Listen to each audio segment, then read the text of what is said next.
Hey, Fitheads, welcome to another episode of Cigar Chat. I'm your guest co-host, John the Cigar Surgeon, broadcast around the world on the Armed Forces Radio Network, picked up on YouTube, picked up on Cigar Federation, of course, every YouTube app around the world.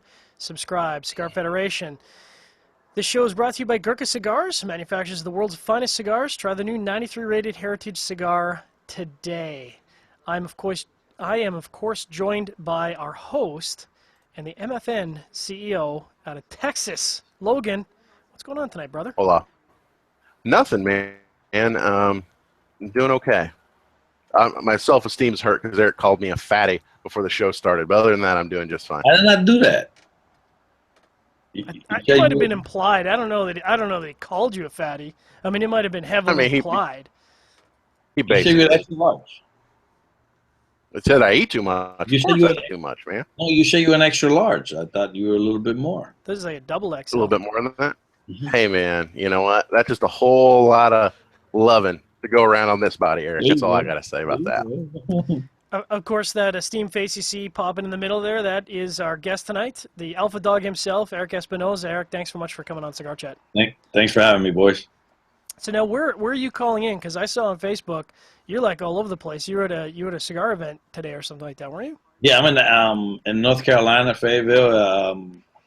It's a good friend of mine works out here, Will, and Amstead Cigars, and we're doing live. Actually, it was from Wayne's office, who's the owner. He let me use his office to be here with you guys. That's why if you look in the back, it says Amstead Cigar. Well, your head's kind of blocking it nicely. It's kind of right in the middle, so as long as I got a big head now, right? Yeah. So I'm just going to kick it right off, Logan, unless you have a question. We've actually got some I got tons of questions for I got some great questions for my best friend, Eric. You have some great questions? Yeah, go ahead and ask the audience questions. All right. I'll start with a softball question here from Harley Holmes. Eric, Harley wants to know, what is the most difficult thing for you in producing cigars? The most difficult, that's a great question. For me, it's not even the cigar. It's everything that comes with it. It's the bands, all the cosmetic stuff that comes with it, man. Getting the right band, the packaging material. Cigars, for me, it's like a chef. If you buy good quality tobacco, you're going to get a good cigar. Blending it takes a little bit of time, but when you're working with good materials, I don't find it very hard to do blends. Everything else that comes with it, all the packaging and all that, it's the harder part for me. I mean, I would think, because I'm obviously a cigar nerd, otherwise we wouldn't be doing the show. I would think that making the cigar part of it is probably the fun part of it, and everything else is kind of the business side of things, right? Well, yeah, that's the fun part. But again, I mean, like the L'Orange is the hardest blend that I've ever done. It took me a long time to create that. All the other ones, we do a lot of different blends, and then we bring them back to the States. Because since we sell them in the States, of course, the Zona factory is in Nicaragua. So we make some blends. We create some blends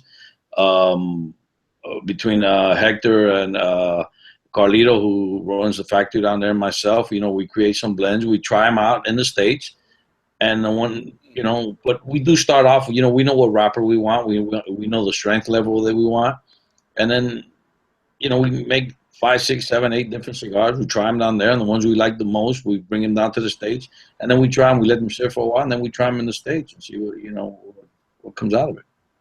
And, I mean, how often do you find that you kind of nail it in Nicaragua, you put it on a plane, you fly down to Miami, and it's totally different cigar, and you're like, this is not the cigar I just smoked?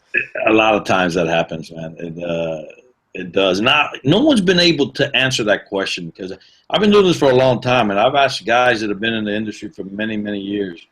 And, some people tell you, well, it's the flight. Well, what if you ship on a ship, what is it? The altitude? Is it the ambiance? What is it? You know what I mean? It's no one can answer that question. They do taste differently. I did it one time. I tried it. I had the same roller, same cigar, make 2 cigars. I tried one in the airport in Managua. And then as soon as we landed in Miami, I tried it. And, it was similar, but you could tell it was, similar but the same. That's Logan's phrase. Similar but different. Different but the same. Well, if you want the answer, Eric, and I can help solve this question for you, and I know it's perplexed you probably for years, is I think it's right. Like it's like you're in the factory, you're jazzed up. It's kind of like, you know, if you smoke a cigar that you've smoked forever, and you smoke one, you know, when you're in a bad mood versus you're sitting on a beach with a cocktail in your hand. Do you know what I mean?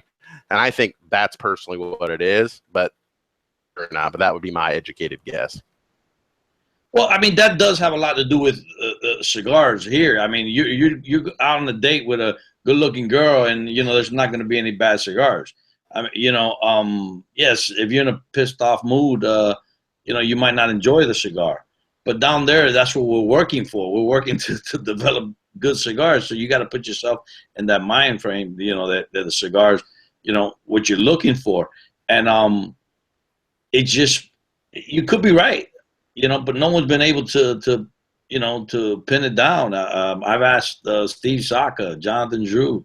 You know, Jonathan Drew calls it the Honduran effect. I don't know why, but that's what he calls it. I mean, it's just it's weird like that. I don't know what to tell you. It's just weird like that. That's awesome. I mean, I think it makes a lot of sense, right? Because you talk about even growing tobacco. You can grow tobacco in one manzana, move it one over, and it's completely different tobacco in the same soil, in the same sun, with the same cloud cover by the same farmer. So I guess to me, it kind of makes sense that if you're smoking it in a particular environment with certain humidity, certain temperature, certain altitude, and you change, you know, 4 of those 5 factors, if it changes the way the tobacco tastes when you're growing it, I guess in my mind, it kind of stands to reason it would change the tobacco when you're smoking it too. Yeah, it does. So that's why we bring it down to the States and we try it down here and to make sure, you know, the flavor, because then you'll get the same similar flavor, you know, of the blend that you did. And you know, and we make cigars differently than most of the guys down there because, you know, I'm not telling you it's the best way of doing it. We do everything in bar, and even when we break off, I don't know if you've seen the process when you break off the tobacco and then you're filling it in, you know, we let it go on the table because by letting it go, it tells us, you know, which are ligeros, our visos, our secos. So, and then we load them. When we're filling it in, you know, we always put our ligero on the foot of the cigar and then we work our way up. A lot of people don't do that. And that's why we can try to maintain the consistency of our cigars. Again, I'm not knocking anybody. I'm just telling you the way we do it.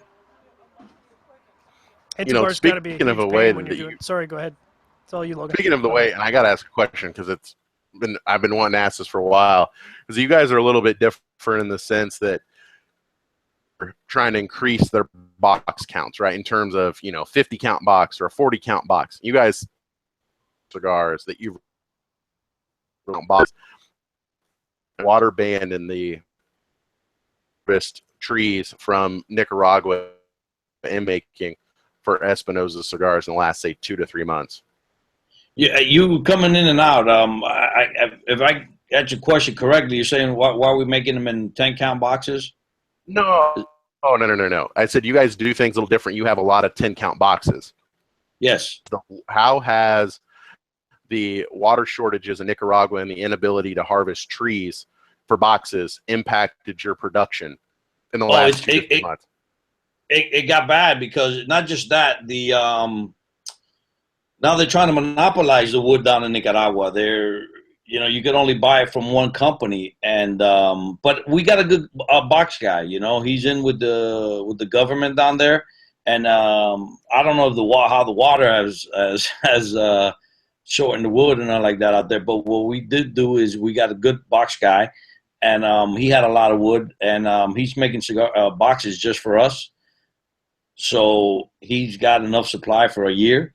And until they don't fix that issue they got down there, that they're just buying from one guy, you know, we're good. We're good for a year. Right. You know, if not, we're going to have to sort it somewhere else, go to China or maybe even Canada. Maybe John's got a hookup in Canada. I got tons of hookups. We got lumber for days, man. I have a question for you. I'll hop in and I'll let Logan ask another question, because of course the big thing this year is the general elections are coming up in Nicaragua in November. Is there some concern or some discomfort from cigar manufacturers? Like, because I know that things can get a little crazy in Nicaragua during an election cycle. Is there some what's the mood of cigar manufacturers? Well, there always is. There's always concerns. So far, we've been left alone. Back in the day, I've been doing this again for 20 years. If you look at the history, Honduras was a safe place, and then Nicaragua was bad. And now it's the complete opposite. Ortega's left us alone. We do pay our taxes down there, and he lets us make cigars, and we ship a lot of cigars, and nobody bothers us there. Nicaragua is probably the safest country in Central America. Is there a concern? Yeah, there's always a concern. You never know what's going to happen. You're still in a third world country. Things can happen down there. But look, if I worry about that and I worry about FDA and all that, then I'm going to go crazy. So, it is what it is. We just got to keep going, keep making cigars, and keep building the business. But, sure, there's always a concern. Logan, you're up. Yeah, so hopefully you guys can hear me. I switched internets, but Erik, I noticed you're not at Intertabac. I know a lot of manufacturers, to weather the FDA storm, are trying to sell more to Europe. Are you represented at Intertabac, or are you just saying? Listen, I am, but this is my look. I had a long talk with my son about that. Look, if it comes to a point that we can't sell cigars here in the States, and then I don't even want to be in this business anymore. This is my hometown, and yes, I don't mind selling out there, but I travel enough here in the States that it's overwhelming for me. And then now to go put my time, energy in a different country, you know what? I'll grow weed or do something else. As much as I love this business, I'm not going to put all my time and energy in Europe. You selling Europe the equivalent of like 3 good stores in the States. Oh yeah, going out there. Spending a lot of money going on there, just to say I was in Germany. Look, I like Germany. Don't get me wrong, It's just, since everything down there, a high percentage is all Cuban cigars. It's a tough market to crack down there, and you're going to have to put a lot of time and energy in there. And then I don't have that energy to go out there and promote the product like some of these guys do. Look, God bless them, man. But I'd rather put my time and energy in the great USA and even Canada, that's it for me, and again, I don't mind selling over there. I do, but I'm not going to put my energy into that. Fair enough. We have a great question from On. On was with us at the IPCPR, and On is a big fan of all the stuff that comes out of the Zona factory. He wants to know a little bit more about the Warhead 3. He said it was one of the best cigars he had at the IPCPR. He can't say enough good things about it. Can you talk a little bit about the Warhead 3? Yeah, well, with all this FDA going on, the Warhead 3, I didn't want to make any 1 and 2, and we were done. But we needed to have brands out, and we had Hector had brought back some Lanceros, box press Lanceros, when we were considering it. And actually, the cigar we made the blends about 2 years ago, and we just sat on them and to see if we were ever going to do something with it. And no better time than the present. So we still had some lying around the office, and we smoked it, and we said, man, this is too good not to make something out of it. So we decided to do the Warhead 3. We showed it at the IPCPR. We should have the shipment in like a month. We're letting them sit down there. And again, cigars are done. It's just a matter of packaging, bands, boxes, all that stuff that goes with it. Just a reminder to your audience, you're tuned into Cigar Chat, broadcast live around the world and picked up on the Armed Forces Radio Network. I'm your guest co-host, John the Cigar Surgeon, here with my host, Logan, the MFN CEO. This segment is brought to you by Cigar Oasis. Cigar Oasis is the leader and innovator in measuring and controlling humidity in the cigar industry. Are your cigars protected by Cigar Oasis? Set it and forget it today. Logan? Is that a question for me? It wasn't really so much a question. It was kind of a soft handoff. For what? I don't know. Just seeing if you have any questions. If you don't, we got lots of No, I audience got questions. plenty of questions, man. I I'm figured just you might. here messing up my freaking office. Roger that. So, Eric, a lot of manufacturers rushed. Word's not rushed, but with the August 8th, the deadline, with the FDA, a lot of manufacturers, brought a lot of stuff that, it's covered, but, hasn't really seen the light of day. I mean, I know you guys brought a lot of stuff. How much stuff can we expect that's new from Espinosa over the next, say, 2 years? Well, we still got to see how this thing plays out. We had to have it in the books, before we did. We got to see how all this lawsuit and how this all plays out, because I think it's unconstitutional what they're doing. Even you have a friend that wants to get in the cigar business. He wants to come up with his own brand. He can't do it.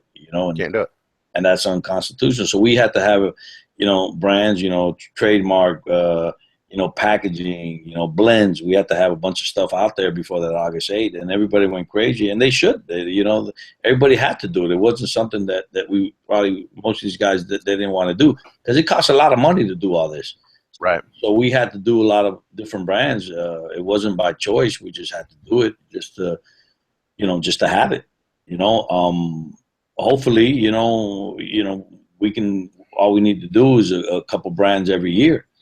But if this goes to SHIT, then we're gonna have to come up with a lot of we're gonna have to. We are shipping some stuff. We did do the Alpha Dog. We did the right. we were doing the Warhead 3. We did the Crema, which is the Connecticut, right? And we're doing a flavor cigar that's made in Dominican for us, which is the Azúcar, which is a vanilla flavor cigar, which is one of the best-selling. Vanilla is one of the best-selling cigars in our industry as far as flavors go, and not too many people make it. So, I had an idea, and this lady, she'd make one of the best flavor cigar in our industry at one time, which I'm not going to mention the name, but it was phenomenal. And I told her, why not? I don't know how long flavors are going to be around, but listen, if it's around 2 years, 3 years, 4 years, 5 years, well, why not? Why not make it? And it is a predicate date cigar. So as far as the blend goes. Mm-hmm. So to answer your question, I don't know. I mean, maybe 2 a year is enough for anybody, but it might be 50, it might be 20, it might be 10. It all depends how this goes down. Because if we can't make it ever again, then we're gonna have to make stuff. That's true. I mean, you're in the hub of it. You're in Miami. I mean, what's the general consensus on the way things are going to go? Because I think at the very beginning there was a lot of people split, like, oh, it's not gonna be that bad, or oh, it's gonna be okay, or people are dooming and glooming.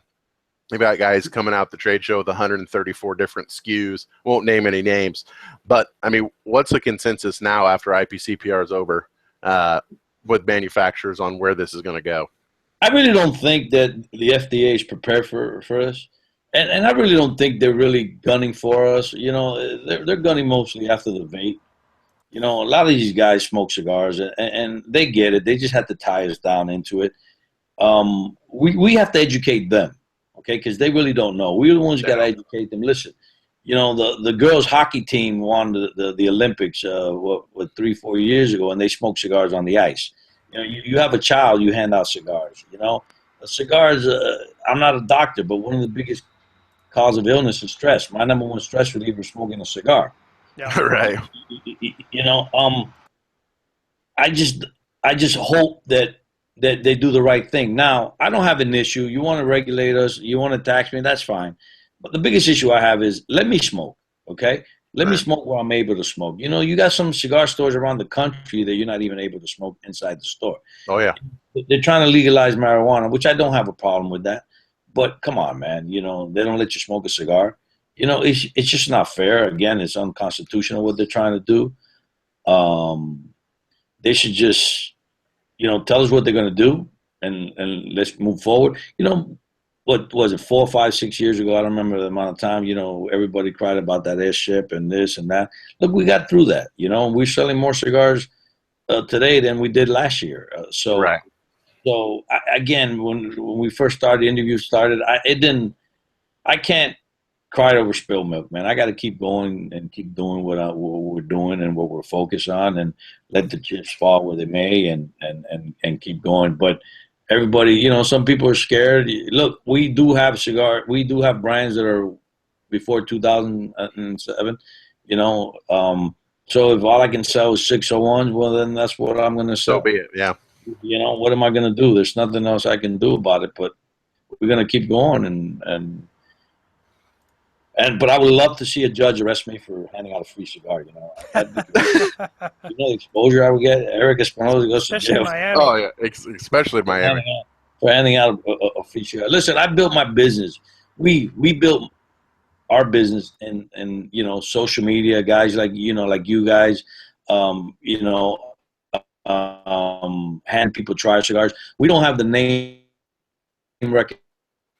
Guys trying to get there, but the way we get there is, look, you need to try our product, and if we believe in our product, you know, that you might like it. You know, I know what we do. I know what the cigars we put in there. I know the blends we put in there. So the only way of you getting to try it is A, you either have to buy it, or B, we do events, and you know, you buy 3, I give you 1 free, and that's how this industry's been working for a long time. So unless you don't try the cigar, you're not going to know. I can make the best cigar in the world, and if you don't pick it up and you don't try it, Never gonna know. You're never going to know. So again, we're going to keep doing what we do. So I'm gonna ask a question, because you talked about social media, and obviously we are social media people. We have a question from On, and I'm gonna kind of modify On's question a little bit to be perhaps a little bit softer. Of course, Protocol is one of the brands that comes out of your factory, and I love Protocol. Can't stop. In fact, I think on our pairing show, we've been talking Protocol now for 7 weeks in a row, even though it's not been a featured cigar. It's a great freaking cigar. It's a great freaking cigar. Now, one of the ones that they put out was the Probable Cause. It's a little strong for Robbie, but I got to smoke it when I was down in Las Vegas. Zima with Skittles in it would be too strong for Rob. So, I mean, it's perfect for me. Like, it was great. It's got a lot of body. I'm not going to say who, but it got an 87 in one of the reviews. So my question for you I read is, that review. You know, as a manufacturer, what do you guys, like, and I don't think we've really asked this, what is your thoughts? Like, you know, the industry kind of sometimes lives and dies with low reviews, high reviews. How do you guys take that when, you know, cigar maybe doesn't get, like, personally, I don't think an 87 was fair. I think that cigar is well in the 90s. But what are your thoughts on that? Look, it's a sore subject. Look, I thought 87 coming from Charlie was, and I'll say the name, coming from Charlie was great. Pretty good. I thought it was pretty good. That is a good score. Yeah. Listen, an 87, that's what I told. I got texts from everybody that. Listen, an 87 from Charlie is pretty good. That's a 90. That's a 95. Yeah. Who knows? That's good. He got a lot of different flavors from the cigar that I didn't. You know what I mean? Listen, that's his opinion, and that's fine. It doesn't bother me, because, look, as much as I love all you guys, all the social media, and all you guys do help us tremendously. And we're big in social media. You know, you win some, you lose some. You know, listen, maybe it's not for Charlie. Maybe he does. You know, that's not his cup of tea. But I've seen a lot of worse ratings from him. You know, I thought an 87 coming from him was great. I was going to text him earlier today and thank him, you know, for the 87. So, I mean, I don't take none of that personally. You know, look, everybody's palate is different. I know what I put in the cigars. Look, I'm not being conceited here. It's very simple, and anybody can tell you this. You know, when you have the buying power, okay, when you get the good quality tobacco, and I do have a lot of buying power, because I'm friends with a lot of people. I'm friends with the biggest growers there are, okay? AJ Fernandez is great, you know. The guys over at Drew Estate, I get anything I want, you know what I mean? I have great relationships with the biggest growers. So I know what I'm buying. I educated myself. This is a business that I want to be in. You know, I want to retire in this business. And I opened this company, you know, to leave something for my son. What I put in the cigars, it might not be one of your favorite, but that's okay. But, you know, I think we might have just lost Erik for a second there. Yep. It's we'll give him a chance to come back here, because there we go. Sorry, we lost you for a second, Erik, but it looks like you're back. So I don't know what you guys caught of that, but I'm gonna text Charlie later today after the show and thank him for the 87. I thought 87 was great for him. Yeah, Yeah. you gotta adjust that up. I think Logan's right. I think an 87 from Charlie is really like a 93, 94. That's a good one. Yeah. And he said he'd buy it again. He And said he'd smoke it. he did say in this score. I think he said it had a little bit of Manor in it. A hint of Manor. That's a good thing, man. I love Manor, dude. I like a little barnyard, man. It's tasty. So quickly before our next break here, because you're talking about sourcing tobacco, and we have a really question dedicated to that by Shooter, and Shooter wants to know, like, how much of your time do you think is spent procuring that good tobacco for La Zona? We're in a good situation here because we don't grow tobacco. Okay, we do buy a lot of the stuff. Here's the thing: AJ Fernandez is a real good friend of mine. Even when nobody knew who he was. We've always had a great relationship, and I have them that they cure the stuff for me. Because he has enough room. In La Zona, I don't have it's not that big, so. We do the process, okay? Everyone processes tobacco differently, so I know the way he processes stuff, and there's a similar way that we would do it, but when we go buy the tobacco, we taste it, make sure that it's done, that it's cured properly, that it's fermented the right way, and if it doesn't taste good, then we just don't buy it. We just don't get it. But I think the way that you make cigars has a lot to do with the taste. Also, if you cook a steak, and you cook it well done, it's not going to taste the same as if it's rare or medium rare.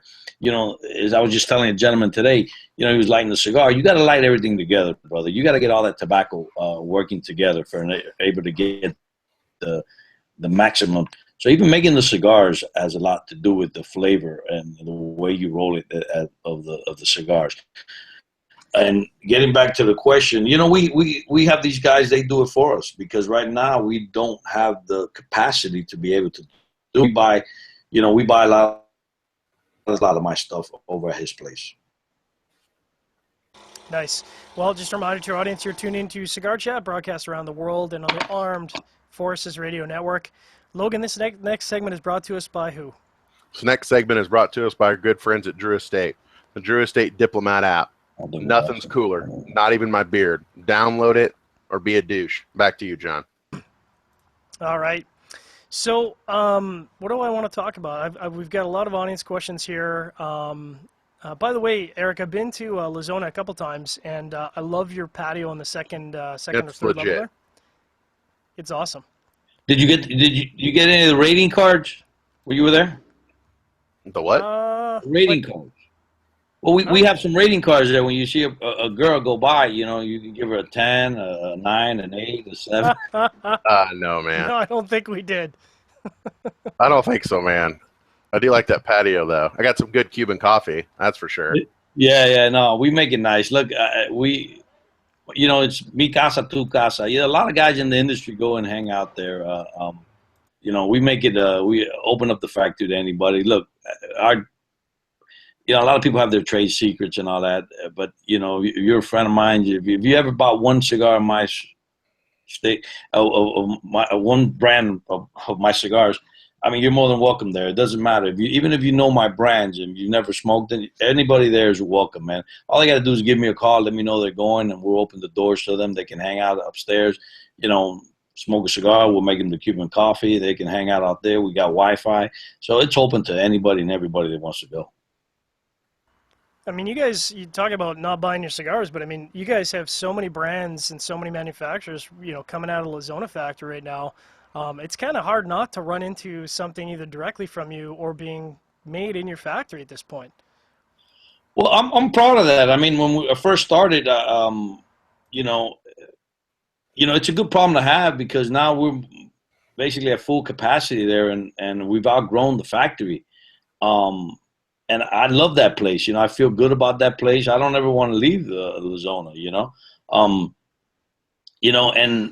And when we first started, you wanted to be able to make cigars. So, we brought in some guys that we made the cigars. We made the Moya and Ruiz guys. We made one for Arandoza, La Serena, Catelli. We got, now we make some stuff for Cornelius and Anthony, Protocol, all those guys we make cigars for. And we make private labels for some of the catalog companies also. So we're making, yes, you're right. We're making a lot of cigars out there, but I don't think I'm able to make any more cigars for anybody else. I mean, we're at full capacity now, and I've had to turn people down to make cigars for them, and it just can't. We just, we're at full capacity. It's real tough, and we're going to have guys working at nighttime, but we can't do that because the quality goes down. That's something Jonathan Drew taught me one time. He told me not to do it because the night was made for sleeping. He tried it one time, and the cigars, the quality went down. So that's something, either we got to get a bigger building, or which I don't want to do because I really love that place, and it's right next to Los Arcos. I don't know if you guys you stayed at Los Arcos or where you guys stayed at. It's in walking distance there, and it just feels great. I get there, if I forget something in the hotel, I go back, and I just love the place, Yeah, I'm heading down in November with our big group of cigar stores. We're taking some people down to Nicaragua for the first time. We're going to be staying in Esteli, and I'm really looking forward to it because normally when I go down there, I stay on the safari. So this will be kind of my first experience, kind of staying actually in Esteli, and I'm really looking forward to it. Well, let me know when we're done with the interview. You give me a call and I'll set it up for you. You can go, and I'm sure you can do it on your own, but I can set it up. You can go see, AJ. You're more than welcome to come by my place, and even if Drew Estates, if they don't have a safari, you can go and see them also.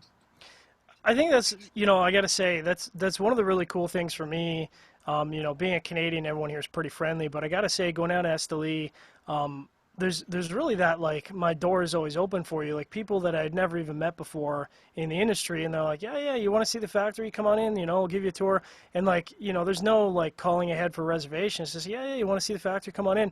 And I have to say, like, that's unbelievable in the industry that people are so open about, yeah, you're in the industry, yeah, come on in, we'll show you the factory just on a moment's notice. It's pretty amazing. Yeah, because we have no business without you guys. I mean, you guys are, you guys are the consumers, and without you guys, there's nothing. You know what I mean? It's no different than an athlete. You get rid of the fans, they're done.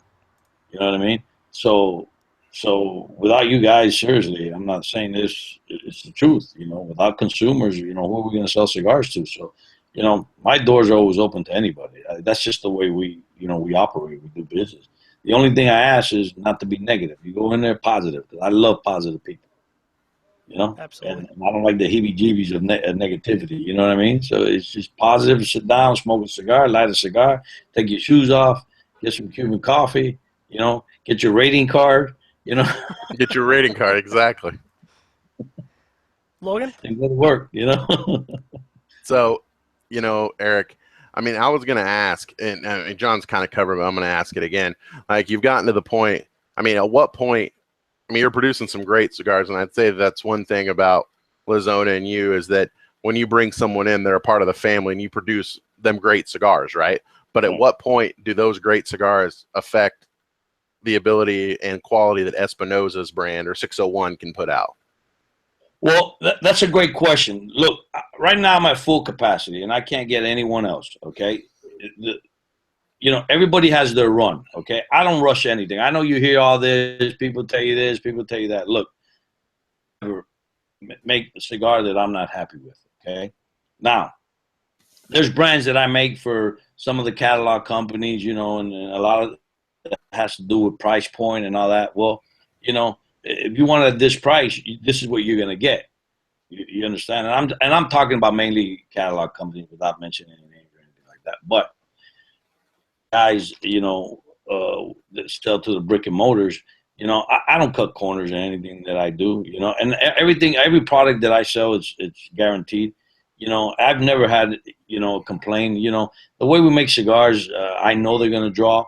Now, everybody gets stuff. The one cigar unravel, what do you want me to do? It's a handmade product or what have you. But being a small company, I don't think we're small anymore. I know we're not big, but we're somewhere in the middle of the road. I don't cut corners when it comes to that, because once you start cutting corners, it's a chain reaction. Slope. What's that? The slippery slope. Well, look, one thing, Logan and John, I don't know if you guys know my history. I've done everything in this industry. I don't know everything, but I've done everything. I've been an in-house rep, an independent rep. I've been I've owned my own retail store. Now as a manufacturer, I've been a sales manager. But here's the thing. I've seen brands come and go without mentioning any brands. When I first started, there was brands that are no longer with us. Okay. Brands couldn't give away. My good friend Rocky Patel, he had that Indian tobacco. He couldn't give away a cigar, and he worked hard. And he sells a lot of cigars now. Brands that were up there on the top and where to be found, and what happened? They cut corners. They did this. They did that. Look, I don't do that. And I'm not there 24 hours a day, but they have strict orders on they need to do and how they need to do it. We have managers there that they have to oversee the quality control. And if it's not good, listen, put it over to the side. I'll sell it at seconds. Or what have you, but I'm not putting it in. I'm not making it a productive cigar. I'm not put someone's ban on it. If it's not good enough for them, it's definitely not good enough for me. So they have their strict rules that we go by there, and they got to do. But I don't cut corners when it comes to that, man. So you've talked about Erik, capacity, your full capacity. We've got a lot of audience members that are kind of curious, and I don't know if you can go into specifics. Maybe just give a rough idea to our audience. How many cigars a year is La Zona putting out right now? It's cigars, and we can sell a hell of a lot more, but that's what happens when you start making more cigars and more cigars. You lose that quality, and that's something that I don't want to happen. Right now we're working with 22 pairs. I don't know some of the audience there. That's 44 guys, and girls making cigars. But again, we have good guys. We have. And good girls, they've been with us since day one. We teach them our way, our method. The more cigars you make, yes, you do lose some of that quality control, and you lose some of the flavor profile that you're looking for, and then the blend's not the same. And I don't want that. I really don't. That's something that we've discussed. That's something that my son and I and Hector and all my team. I don't want that. Yes, the goal is to sell cigars, okay? But we would have to do something different, maybe open a second factory, and do something different. But when you make the factories bigger, you can't oversee everybody. If you get two small locations or two medium-sized locations, I think that might work. But when you get one big place, it's, you can hide and you can do whatever the hell you want to do if people don't see you. So I'm not a big fan of that. I have a question from On, just before I get back to Logan here. And On is kind of our resident Lancero fiend, and he mentions that obviously some really great Lanceros coming out of the factory. Just shout out to the Protocol Lancero, which was one of the better cigars. In fact, I'm going to say it right now, is the best cigar I smoked at the IPCPR. What do you credit those great cigars coming out of the factory? Is it just great tobacco? Is it the Entubar? Like everything together? Like, what do you credit that to? Well, I'm not a big fan of making Lanceros because they're so hard to make. With our flavor profile, we definitely put some Ligero in our cigars, and it's very hard, man, for all of them to draw. It's a tough cigar to make. But again, we buy. You got to buy right. We buy good tobacco. And we have to play around. Those are the hardest cigars to make. We have to get our best rollers to make that. you know, and those are some that we do drop tests, we run it through the machine because they're so hard to make, you know, and then some of them, you know, you're always going to you're lucky if you get 2 out of, you know, out of 20. If 2 of them don't drop perfectly, you're doing good on a Lancero. Trust me, you know. We just made one for we made a Laurent's Lancero for Stogies out in Houston. I heard it was fantastic. You know, yeah, you know, and it's hard. It's hard. It's just buying good quality tobacco and blending it. You know, if you have good quality tobacco, you know, you're always going to have a good cigar if you blend it right. So you know, if you buy bad and you blend bad, then you have nothing. You know, if you buy good quality tobacco, well, you have a great start. You know, you have, I say you have, you know, 75% of the cigar won already. And all you need is 25% blending it. You know, but I find it harder to buy good tobacco than blending it, because if you got good quality stuff, you're going to have good quality cigars. Let me ask a question. So it sounds like a lot of it's getting good tobacco, but are there instances that you can remember when you got, I'm not saying bad tobacco, but you know, you're like, it's okay, it's not great, but you were still able to massage it either with extra fermentation or extra aging to make it good? Or do you have to have good tobacco to begin with? That's just a prerequisite. Well, yes, I think if it's okay, again, we buy all of our stuff. If I try something, you know, we make like little cigarillos when we go buy it. And if it's then I just won't buy it. You know, if it's not something that we want, we know you know what we put in our cigars. You know, we go buy the Ligero, which was like John was saying. You know, we bought it this month and we ran out, and now we're close to running out. So we'll go buy, because we do have enough tobacco to hold us, you know, for 3-4 months. So we go buy, and so if we try something that's then, you know, and then we don't take it, you know, and then you know, we'll take something else, you know, to compensate, because what we do is you know, like John was saying, depending on what year of the crop is, you know, if it rained a lot, then it gets a little milder. So what we do is, if we would use the fourth priming of this type of tobacco from this field, now we go to the fifth priming. You know, it might cost a little bit more, but you know, it's what's closest to the cigar we were making. Right. So we compensate. But if you, like you said, if it tastes like then we just won't buy it, man.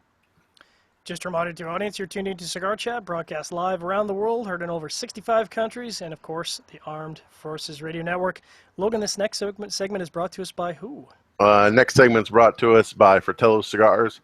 Fratello Cigars launched the new Oro. Experience the Fratello cigar at your local tobacconist. If they don't have it, ask for it. Fratello Great Cigars. Guy, yeah, man. Omar's a good dude. He's big, man. He's a big dude. He's a tall dude. He worked for NASA, that guy, bro. I know, man. He's got a brain on him. I'm telling, what are you doing in the cigar business, bro? You work for NASA. I mean, you picked the wrong time to get in the business, bro. I'll tell you that. Hey, but I don't know about NASA, man. I mean, I'd want to be in NASA, man. They're shooting like rockets into Pluto and stuff. It's awesome. Anyways, even though Pluto's not a planet, I had to Google that the other day.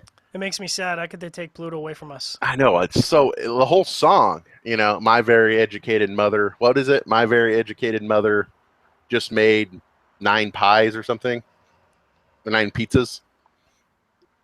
She just made 9 something. We don't know what it is anymore. Now we don't know what it is anymore. Just cliffhanger. Sucks. So, you know, Eric, question for you is, you know, I mean, obviously you guys want me to sing the song? I can't hear you. You want me to sing the song? It's my very educated mother just ordered 9 pizzas. And your favorite planet's Uranus. Ha! Yep, I just said that. So no, Eric, I know you guys make a lot of great cigars. Like, I mean, what, you know, and I've been in the factory, you know, you guys have always been very hospitable, you know, and you've been at it for, you know, in some form or fashion for, you know, decades now. You know, with La Zona, if there's one thing before opening the factory that if you could go back in time and change one thing about La Zona, the factory, what would it be and why?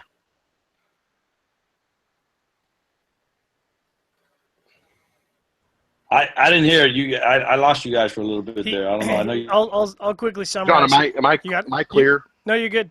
You were Okay. coming through it. We just had a bit of a connection. So Logan was essentially asking, you've been in the industry for a very long time. If you could go back and change something in La Zona, what would you change?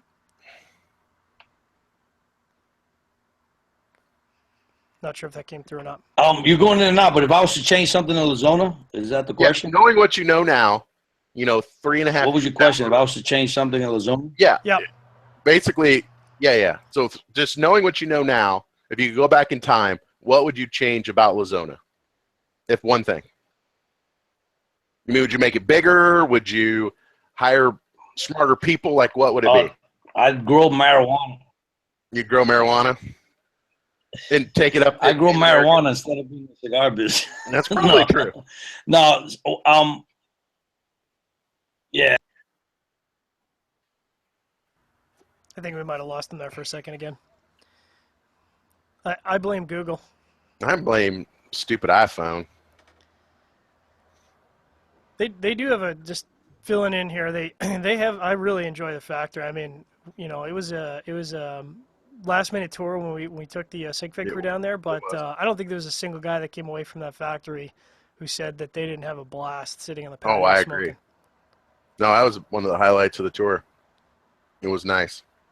And I mean, I think there's something to be said about, I wouldn't call it a small fat. Tobacco, there we go. He's back. And that becomes a pain. I don't know if you guys can hear me. Yeah, you're good now. Yeah, and just using, not making that many different brands, man, because it's very hard to, go buy so many different types of tobacco. And then, I don't know, I know you guys have seen it work, but I don't know, some of your listeners, every day you got to change the table. If you're making L'Orange, you make L'Orange for a week, 2 weeks, 3 weeks. But now you start off with another cigar. Now you got to take away all that different type of tobacco and get a whole new, different types of tobacco to make that. And then you got to store so many different types of tobacco, and you got to go buy so many different types of tobacco.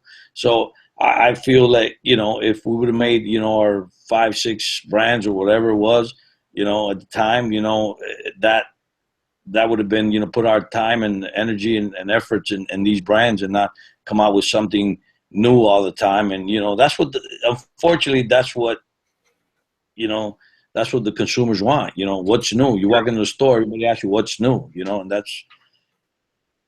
that's just wrong, man. All right. Try something. Question. You just led me to a great question, and I want an honest answer. Is that most of the people, consumers-wise, aren't like John, I, and yourself. Not saying we have great palates or anything, but like we smoke a lot of cigars. We know what something should taste like.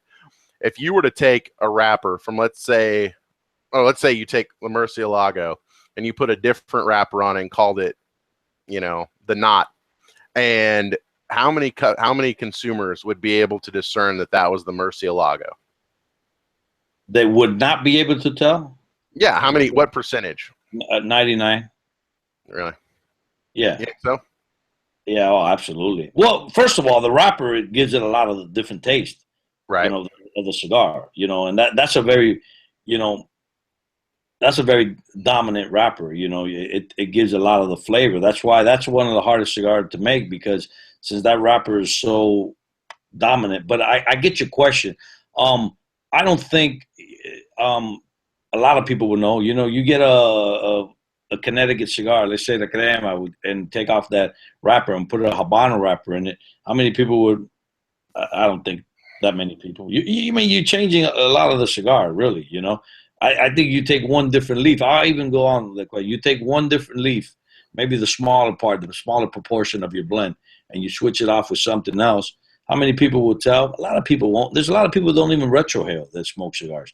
Doesn't mean you can't enjoy a cigar if you don't retrohale, but unless you retrohale, you really don't get that you don't get both of your senses working. Not retrohaling is like cooking a steak to well done. You can do it, but it's probably not a good idea. I would disagree with that. Cooking a steak to well done is not a bad thing. That's a terrible thing. You might as well just eat a hockey puck at that point. Do you realize that I grew up on a cattle ranch and I ate not crispy, but well done steak, and it tastes because it tastes better. No, No way. you're wrong. You're taking out the juices, all the flavor of it, man. We can get into it in the oh After my Dark god, segment. oh my god, I'm gonna pistol whip both of y'all. I'm gonna go off on you in the After Dark on Oh, that. God, But Eric, I gotta ask you because you know, and then I've heard from a lot of manufacturers, Lancero is obviously very tough to make, and unlike the cigar geeks, I mean, Lanceros don't move like Toros or Robustos. You want to make a cigar that moves, you have to have a Robusto. You have to, like, within your portfolio. Correct. But for you personally, what is your favorite wrapper personally, and what is your favorite size? What's your favorite Vitola?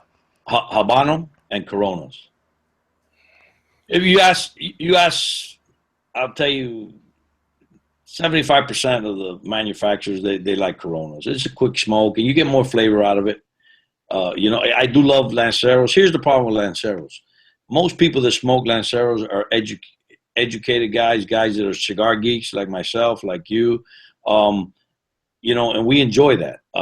But your average Joe that's going to go pick up a couple cigars to go play golf, he's not going to pick up the Lanceros. And, you know, Lanceros are just probably for cigar geeks.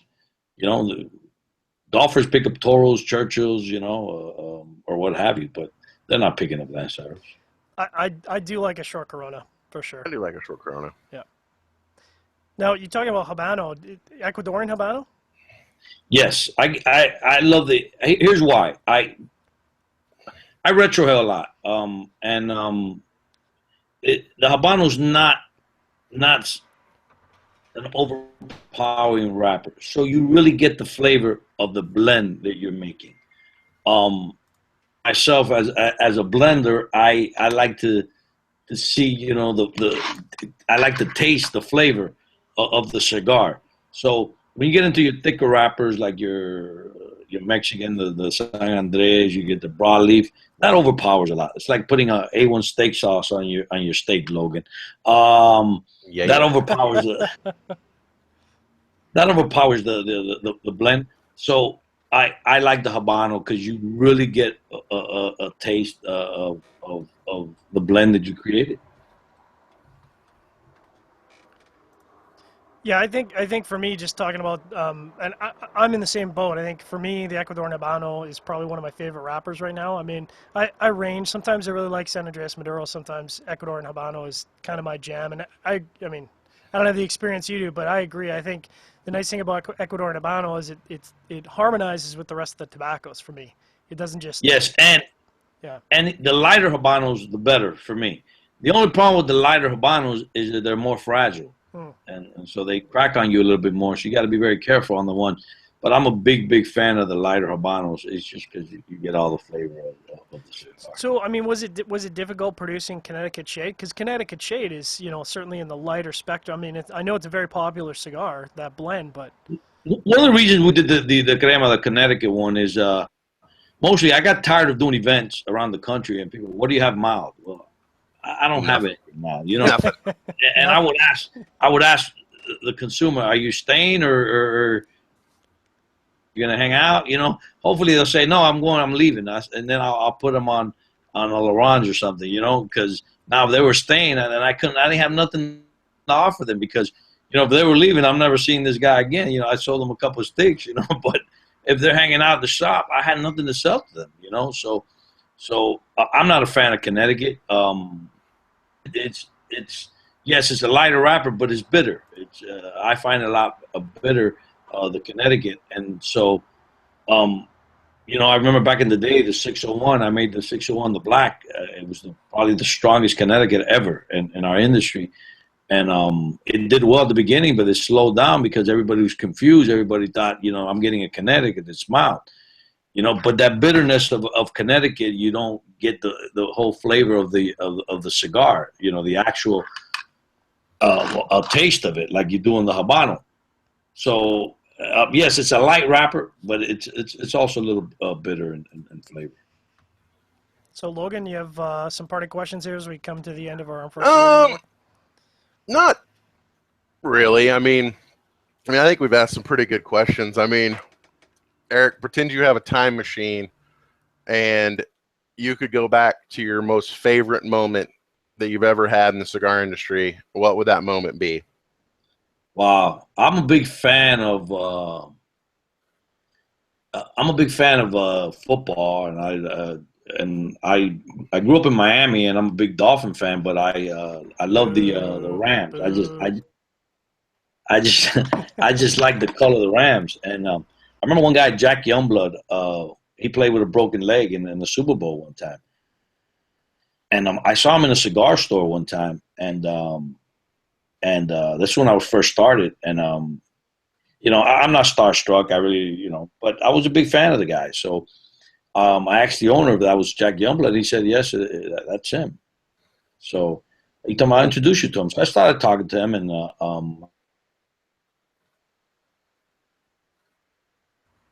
I think we might have had a drop out there again. I'm going to keep smoking your There we go. cigar. You guys miss that? Yeah, we missed that. If you could Jack just repeat the last one. Youngblood. Okay, I met. I'm a big fan of football. Jack Youngblood. I was a big fan of his, and I met him in the store, and I gave him a couple of my sticks. And I gave him my business card, and he called me back a week later. He goes, "This Eric?" I said, "Yeah, Jack Youngblood." And I thought it was the guy that owned the store playing around. So I told him, "Yeah, go screw yourself, Joe." He goes, "No, it's really Jack Youngblood." So I said, he goes, "Look, I tried a cigar you gave me. They're phenomenal, and I'm gonna keep smoking them." And I said, "Man, that's great." So he sent me a signed picture and T-shirt and Ram shirt and this and that and he texts me once in a while, and that was one of my biggest moments to have a guy like that, that so famous, That's awesome. and that's when I first started. I have a lot of guys that are stars like Ian Ziering. I don't know, Sharknado. Oh yeah. He's a big fan of cigars. I had Mayor Giuliani at the office in December. He went by. He's a big fan of cigars. So now that we're getting more and more known, more and more of these guys, they smoke our stuff. Nick Van Exel was at the office. We've had, bunch of basketball players, baseball players. Louis Tiant, I don't know if you guys know him. They had a cigar company. Yeah. His son's a good friend, and they go and they hang out there at my office So, we get a lot of stars, actors, or what have you. It's a great feeling that you put out a product and they enjoy it, That's cool. All right, well, that takes us to the end of our Armed Forces Radio Network segment. Make sure to tune in next week on Tuesday, a special time of Tuesday, because Rob's going to be at the park, so we got to push it up to Tuesday. Tuesday, 8 p.m. Eastern Standard Time. We're going to have John Huber on Cigar Chat. Eric, thanks so much for being on our Armed Forces Radio Network segment. It's always a pleasure. My pleasure, man. Thanks a lot. Thanks for having me. And thanks very much for all our Armed Forces Radio Network segment listeners out there. As Rob says every week, you guys are built to do things we are not. And thanks for taking the 58 minutes and listening to our show. We'll be back next week on Tuesday. Later. Mahalo. Did you say fucking mahalo? Is that what you said? No, it is a fucking mahalo. That's what it fucking sounded like. So, of course, we're still live. We're still being broadcast on YouTube and being broadcast on podcast, but we are not restricted from the FTC, so we can say whatever we want at this point now. Fucking mahalo. That's awesome. So I just have to get out of the way, Eric. I am unfortunately a Jets fan, so I'm kind of there's a game on right now. I'm kind of switching windows in Cigar Chat. Watch kind of. They're down 14-0 already. No. They just scored. They're up. Oh, are they? 13-7. What's the score? 13-7. Really? Who scored? Do you know? Because I got my fantasy guy. I got Eric Decker. Decker's put up some big points, but it was Matt Forte that ran it in for the touchdown. Shit. I hate the Jets. I don't like the Jets. I don't like New England. I mean, because they beat us all the time. That's the only reason I don't like them. I know there's a lot of animosity between different divisions in the league, and we're not going to dominate by football talk here, Logan, so don't worry. But Nah, I'm not. I would say the AFC East has got the most rivalry of any division in the league because the Jets hate the Dolphins. I mean, that history goes back a long time. Everybody in the division hates the Patriots. Patriots hate. I mean, there's a lot of hate in that division. There is, bro, and I'm full of it for all those guys. Those three teams. Yeah, so we suck. We've been sucking for so many years, but I like rivalries. You know, it's kind of fun. It makes the games more interesting, you know, when you got something on the line. And I think the nice thing about at least this division is, you know, with the Patriots being dominant, everybody else in the division plays tight football. Like, you know, any given Sunday, anything can happen. You got to watch that game right down to the last few seconds because you never know where that game's going to go. Oh, dude, I love football. I mean, and whoever invented fantasy football is a genius because now Oh, yeah. the game could be 35-7, and you're still watching that game. You know, watching your players. You know, and everybody's glued to the TV. You know, that was the greatest thing ever invented. Whoever did it was a genius. Yeah, I think it gives you a lot of appreciation for players on other teams you might not follow, or players even on opposing teams. You're talking about Decker, right? It's like I'll pick up a Dolphins running back because, you know, like if it's a Pat Lee, like I know he's good for receptions, I'm gonna start him. I don't care. Yeah, but you know the problem is you know like let's say you have Decker on one league, and then you got you don't have him in the other league, and you're playing against him. No, wait a minute, don't go. Wait, no, hold on. No. No, don't go. You know. So let's bring it back to steak because I'm in Alberta, and Alberta is like the Texas of Canada. Okay, so we're a huge beef producing province, just like Texas. We're a big oil producer, just like Texas. Yep. We like our guns. Yep. And our politics lean towards the right end of the spectrum versus the rest of the country, which is way on the left. And I got to tell you, as a guy who's been eating steak since he was about 4 years old, for me, and I'm not going to judge anybody, but I am, medium rare is the maximum you should cook your steak. You can still have it at medium. Medium rare is where you should be cooking your steak. Nope. I disagree. I would go. Let's go in the middle of the road. All right. It's medium. Here's the thing, Logan. How old are you, if you don't mind me asking, Logan? How old do you think I am, Eric? I would say you're 32. I just turned 33 on the 12th. I'm good. I used to work at a carnival. So do I get a prize? Well, see, now that you've guessed his age, Eric, though, you have to guess my age, and this is where you make the money at the carnival. Yeah, John's age is... I would tell you, just by you saying that comment, I would say, because you look real young, I would say you're 37. 41. Wow. Some clean living. Clean living. Don't you get it by 4 points? You still get the prize. No, yeah, I think usually you get about a 3-point spread is how they do it. 3 points? Yeah, I'm not usually going down to the local carny festival and like playing games, so I don't have to take your freaking word for it. So here's the thing: the older you get, the reason I ask your age, because the older you get, you lose some of your taste buds. Yep. So, like coffee, I'm a big coffee drinker. By the way, one of the best coffees now in the country is, believe it or not, it's McDonald's. McDonald's coffee. They changed your coffee like 3 months ago. It's true. And their coffee now is, if you like stronger coffee, Starbucks is all burnt. Okay. It is all burnt. It's all burnt coffee.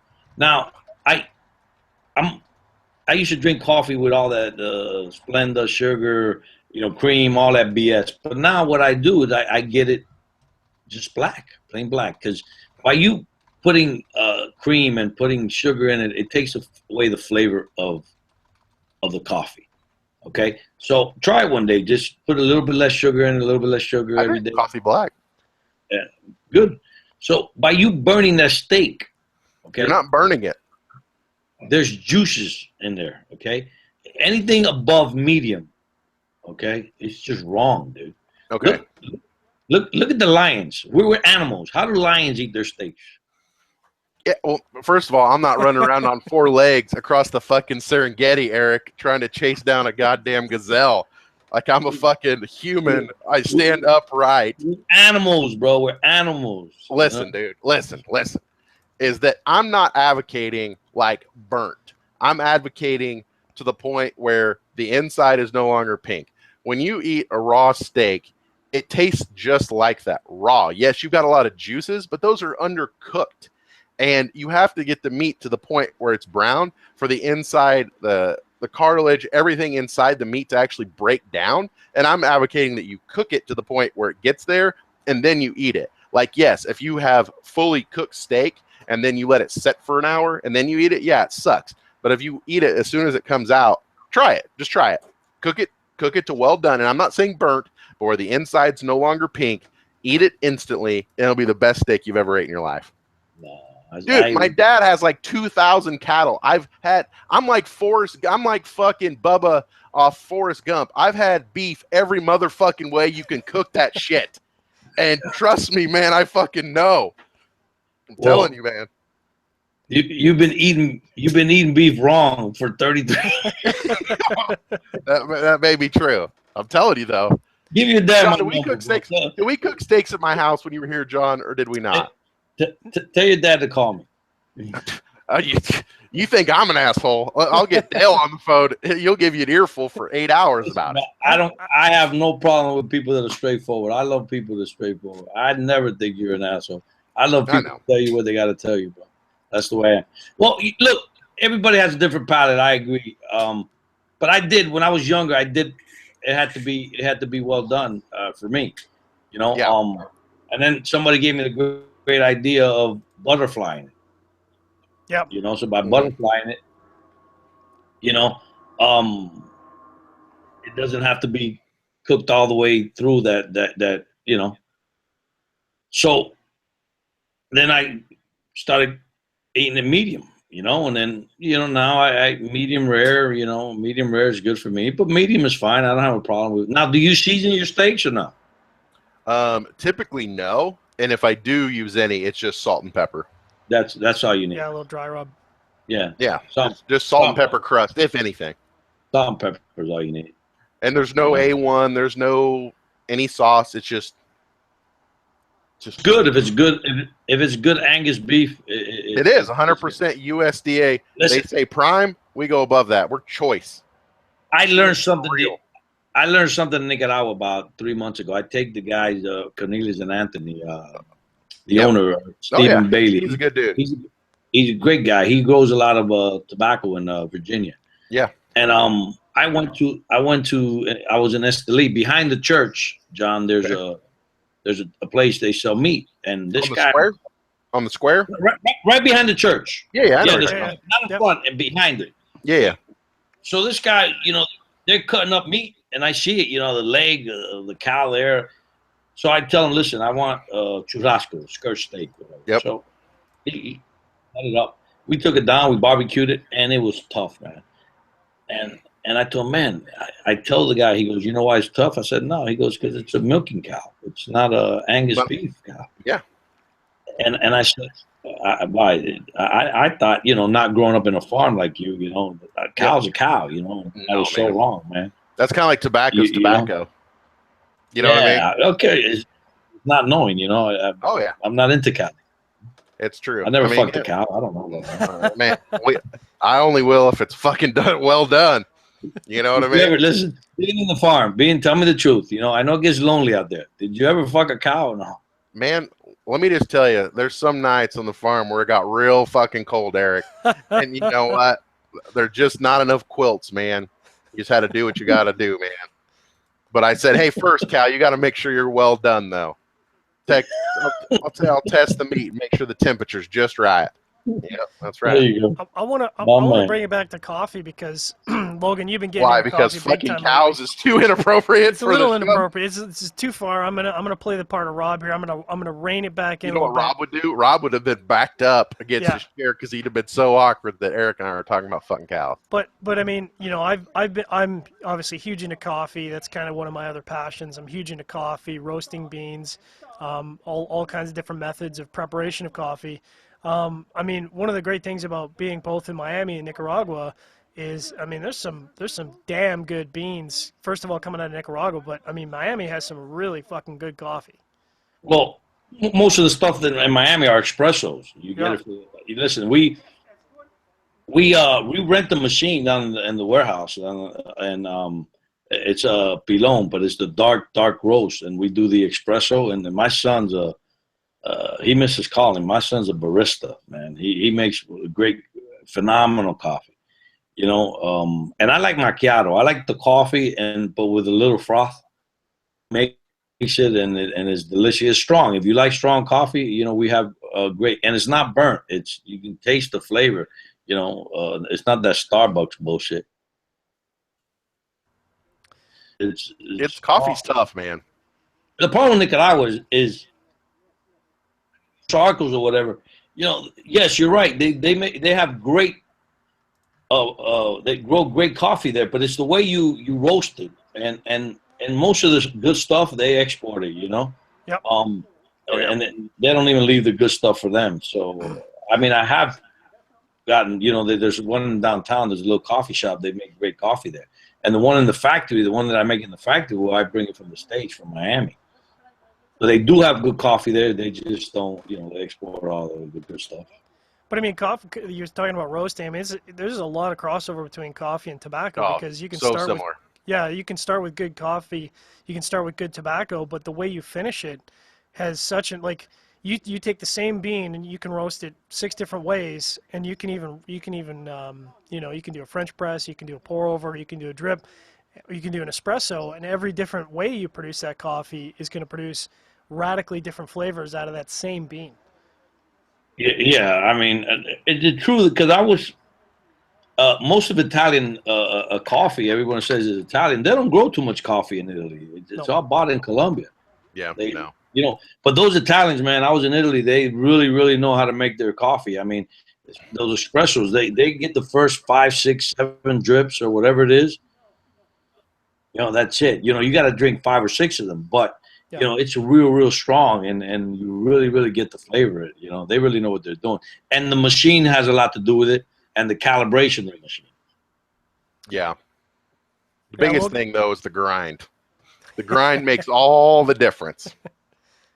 I recently upgraded. John's giving me shit, but I've been getting more into coffee, and like I went from just one of those little ones you push the button and there's no telling how it's gonna grind to like one that's actually like legit, like a burr grinder. And dude, I texted John today after my cup and I was like, you were right, man, the grinder made all the fucking difference in the world. Oh, absolutely. There's my favorite coffee shop in the country. It's in New York City. It's called Zebeto's.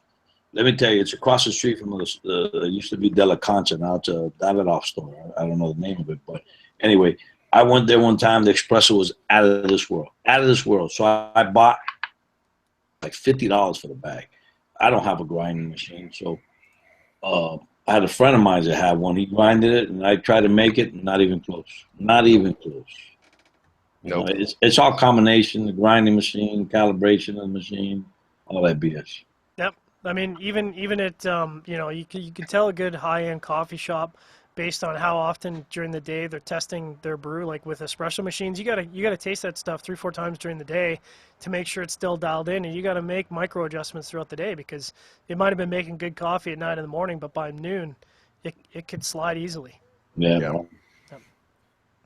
Anyways, coffee talk. I can talk coffee all day, and tobacco. He likes coffee talk, but he don't like to talk about cows. No, man, especially when you're bringing back nightmares from my childhood, Eric. I really fucking appreciate it. Eric, thanks so much for being on Cigar Chat. It's been great. I know the audience has had a blast, and you've been on the show a bunch of times, but we love having you on the show, and we're gonna have you on the show again in the not too distant future. Absolutely. Before you guys go, I got a text from Juan Cancel. He wants me to ask you, who's fatter, him or Bill, in your opinion? Who, me or Bill? No, Juan Cancel or Bill Ives. He wants you guys to. Oh man, that's tough. Well, see, you know what? I don't. Go ahead, John. You give me your answer, and I'll give you my answer. See, it's tricky, man, because Bill's got the advantage of height, right? And the problem with, and this is, I say this as a guy who's kind of a shorter guy. The problem with taller is you can pack on a lot more poundage, and people can't tell because you got that height advantage. But you drop your weight down, to like 5'8", 5'9". You put on 10 pounds. 10 pounds on a 5'8" guy looks a lot different than 10 pounds on a guy who's pushing 5'11", 6 feet. John, quit the bullshit. Juan's a hell of a lot fucking fatter, bro. My answer is, I love all people. I don't look at people as they're fat. I judge them by the quality of their character. Yeah, fuck you too. Yeah. True. I don't see fat people. I just see good people. Good people. Man, it ain't even close, bro. You're looking at, I would say, Juan's got to be about 295. Bill's about 250, 260. You think he's up to 295? Oh, hell yes. He carries it well, man. Listen, no, I'll say, let me make it fair for him. 294. 294 without going over. It's hard for me to bust on either of them because they were great hosts at the IPCPR. You know, they brought out that Ron Zacapa and a protocol, man. One thing's got nothing to do with another. They're great guys. I love them both. But listen, he's the one who asked me to ask you guys. It wasn't me. It was him. I got the text right here. Hey, man. So he's I wouldn't call anybody fat. No, I'm not calling him. It's his choice. He's the one that wanted me to ask. No, it's touche. Canadian, man, we can't say bad things about anybody. No, I can't. Unless he calls Logan stupid like he did today. I might have called you stupid. I take it back. You did call me stupid. I was over it the second you said it. Eric, thanks so much. And hey, thanks for having me, guys. It's always for sure, buddy. We know you're in a shop. We appreciate you dialing in. I know it's kind of tough with the technology, but we appreciate being on. And like I said, the audience really enjoyed having you on, and we're going to have you on soon in the near future again. You got it, man. You guys be good, man. All right. Go Dolphins. Go Jets. Go Dolphins. Fuck football. We'll catch you all next week. Tuesday, 8 p.m. We'll have John Huber on Cigar Chat, and it'll be Robbie and Logan show back again. Make sure to tune in 8 p.m. Eastern Standard Time. Have your dogs. Later. Have your dogs. Spayed or neutered. Later, dude.